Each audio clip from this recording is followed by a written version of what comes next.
Dive into the compelling story of Roy Keane, a name that resonates with intensity, leadership, and a touch of controversy in the world of football.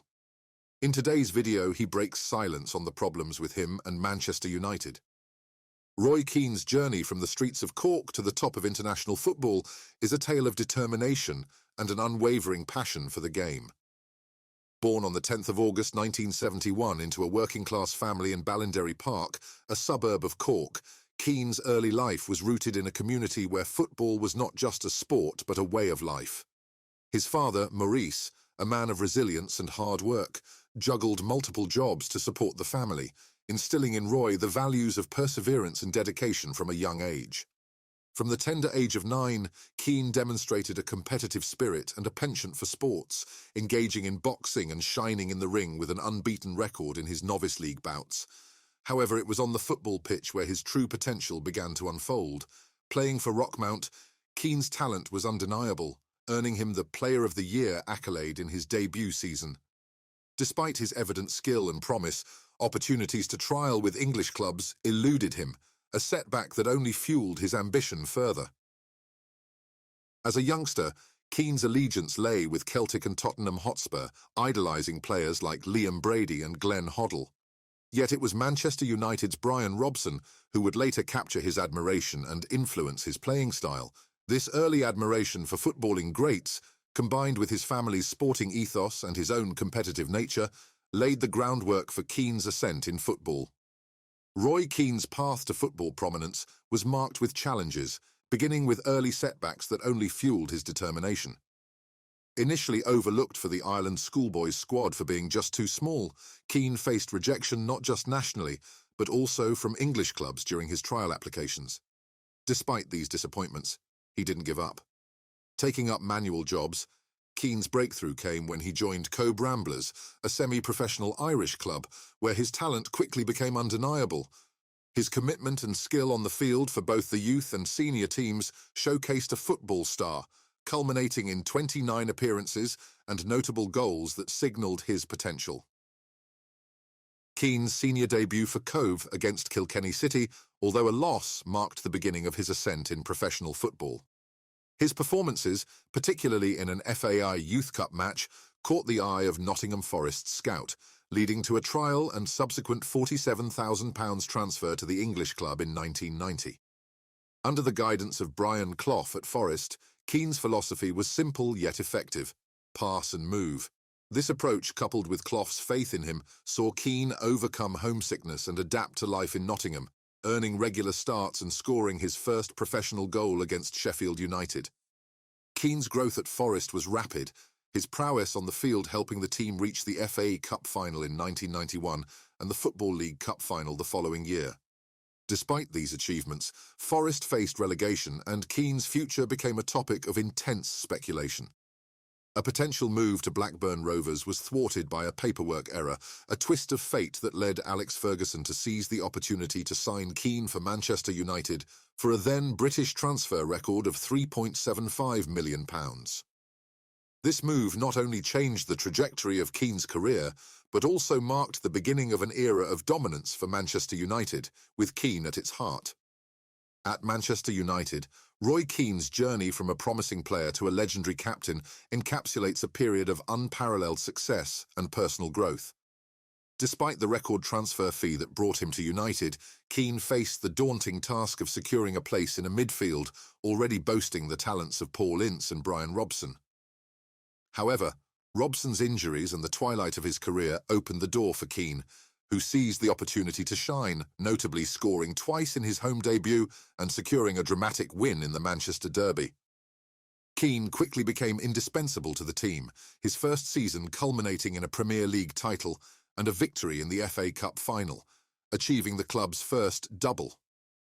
This period marked the start of Keane's trophy-laden journey with United, despite a less successful following season that saw them missing out on both the league title and the FA Cup. The departure of key players in 1995 signalled a transitional phase for United, with Keane stepping up as the midfield's anchor, leading the charge in overturning a significant deficit to clinch another Premier League title and FA Cup, showcasing his leadership.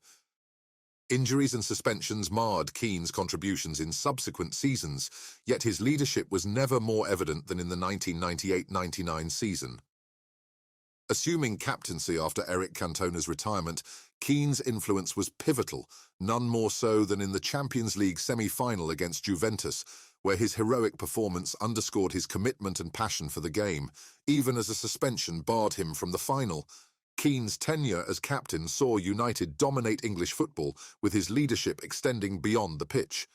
His straightforward nature led to controversies, notably with Alfie Hayland and his candid criticisms of teammates and fans, yet these moments only added to the complexity of his character, respected for his honesty and feared for his intensity. The incident with Haaland, in particular, highlighted Keane's fierce competitiveness, resulting in significant repercussions following his candid autobiography. Despite the controversies, Keane's legacy at United is undisputed, with his leadership instrumental in securing numerous titles, making him one of the most successful captains in the club's storied history. Roy Keane's departure from Manchester United on the 18th of November 2005 marked a surprising and tumultuous end to his illustrious career at the club. The mutual decision for him to leave came during a period when Keane was absent from the team due to an injury he sustained in a match against Liverpool, a robust challenge from Luis Garcia being the cause. This exit culminated from escalating tensions between Keane, the United management, and some players, tensions that had been brewing since a pre-season training camp in Portugal. A notable incident that exacerbated these tensions was Keane's critical outings about his teammates. Performances following a defeat to Middlesbrough, remarks so severe they were never aired. Keane's contributions to Manchester United were immense, with 33 league goals and a total of 51 across all competitions. His first goals for the club came in a memorable 3-0 win over Sheffield United, and his final goal was scored in a victory against Southampton in the FA Cup. Despite the acrimonious end, which included another disagreement with Sir Alex Ferguson leading to Keane's immediate exit, the club recognised his 12.5 years of service with a testimonial match, a rare honour that underscored his significant contributions. Fast forward to today, Keane has been hypercritical of his former club, often criticising the players and owners alike. Rubbing salt in the wounds slams Manchester United #1 problem. What this is will be discussed later on. In 2006, Keane's career took a nostalgic turn when he signed with Celtic, the club he had supported as a child. Despite initial reports of a substantial weekly salary, Keane himself later clarified the figures in his autobiography. His time at Celtic was marked by his relentless drive and high standards, even as the team faced unexpected defeats. However, Keane also experienced moments of triumph, scoring his only goal for Celtic and contributing to their league title and Scottish League Cup double, the last honours of his playing career. Roy Keane's international career with the Republic of Ireland was as eventful as his club journey, marked by his fierce commitment on the field and notable clashes off it. Keane's early recognition came when he was named man of the match for Ireland's U19 team, leading them to victory against Hungary and securing a spot in the FIFA World Youth Championship. Despite initial setbacks, including being overlooked for the Ireland schoolboys squad due to his size and facing rejections from English clubs, Keane's determination never waned. His senior international debut was marred by his immediate dissatisfaction with the Irish team's organisation and preparation, a sentiment that persisted throughout his international career. This discontent led to several confrontations with Irish management, particularly with manager Jack Charlton. Keane's disdain for Charlton's direct style of play and a personal altercation during a pre-season tournament in the United States further strained their relationship. Despite these challenges, Keane played a pivotal role in the Republic of Ireland's campaigns, including the memorable 1994 FIFA World Cup in the US, where Ireland achieved a notable victory over Italy. Keane's leadership on the field was evident, even as he expressed disappointment over the team's overall performance. The road to the 2002 World Cup saw Keane captaining Ireland to qualification, defeating powerhouses like Portugal and the Netherlands along the way. However, the preparation for the World Cup in Saipan led to the infamous incident that would define Keane's international legacy.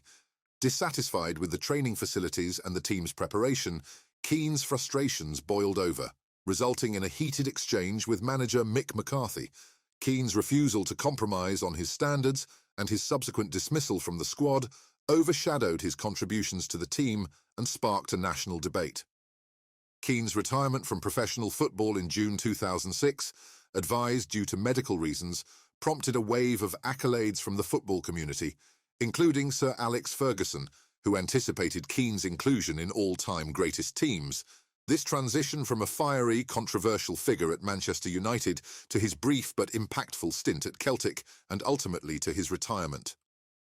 Roy Keane's transition from a legendary player to a football manager marked a new chapter in his storied career in football.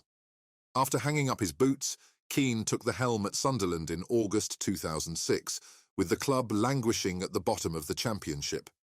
Demonstrating the same leadership qualities that defined his playing days, Keane guided Sunderland to an improbable promotion to the Premier League, winning the Championship title in his first season.